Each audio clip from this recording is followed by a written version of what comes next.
I am the good shepherd. John chapter 10 and verse 11. These words were spoken by Jesus Christ, and they form part of what we call those I am sayings that we have been discussing in this series. Last time we discussed Jesus as the door. Now today, Jesus declares that I am the good shepherd. Welcome to CITAM Church Online. You're with me, Jotham Munene from CITAM Gong.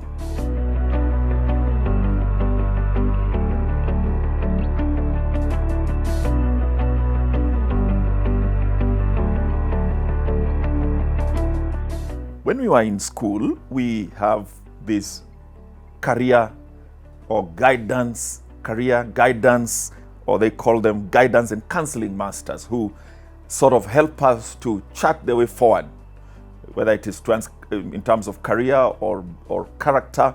They are there to guide us in the choices that we make. In college, you may have a professor who is your, again, guide, who helps you to choose the right courses so that you make sure that by the time you graduate, you have finished all the courses you need to take. Now, wouldn't it be nice if we had a guide throughout life, not only in high school or primary school or college, but throughout your life you have somebody who guides you and has been there before you. Your parents may help you, but they are not there with you all the time. It is this need that has caused some people to have some very weird guides. They call them spirit guides. And these are supposed to be supernatural forces that give you direction in life, a voice that speaks within you. And if you go to the internet, you will find that you are taught how to listen to your spirit guide and how to connect with them and so on and so forth. And then there will be people with things like transcendental meditation, with yoga, with all these kinds of practices that are supposed to give you guidance in life. Now, let me tell you, these guides are actually demonic beings that you are bringing into your life. But I know the need is that you need somebody that can guide. That's where Jesus comes in. He says, I am the good shepherd. Notice he's not just the shepherd, he's the good shepherd. In the text here in John chapter 10, he says there is a good shepherd and there is a hireling. In other words, the shepherd for pay. This is the person who, if according to Jesus, he sees an animal coming to attack the sheep, he runs away.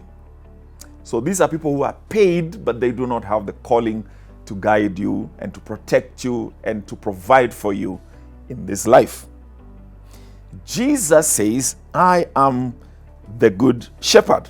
Listen to Psalm 23 from verse 1, which David, recognizing God as his shepherd, pens in this psalm. The Lord is my shepherd, I will not be in want. He makes me lie down in green pastures. He leads me beside quiet waters.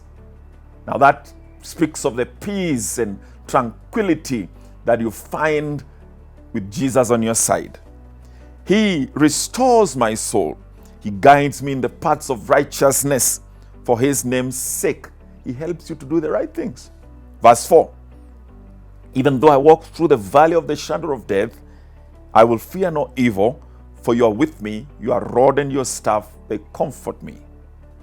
He walks with you in difficult times. When life brings about tough times, Jesus still walks with us. Verse 5. You prepare a table before me in the presence of my enemies. You anoint my head with oil, and my cup runs over. Surely goodness and love will follow me all the days of my life, and I will dwell in the house of the Lord forever. Listen, if you realize as I'm speaking now that you have the wrong guide, whether it's a human being or it's a supernatural force, if there is a person who is promising you joy and is showing you, sometimes they are showing you drugs or other substances that give you peace. If you realize the person who is your guide is misleading you, why don't you get in touch with us? Because we know the Good Shepherd. Get in touch with us using the contacts that are listed below here, all those platforms. Please say, I realize that I am not being guided properly, and I'd like you to connect me with the Good Shepherd, with a true shepherd. We will be glad to help you connect with Jesus Christ. So drop us a line and we will be happy to help you. My name is Jotham Munene, and this is CITAM Church Online. God bless you.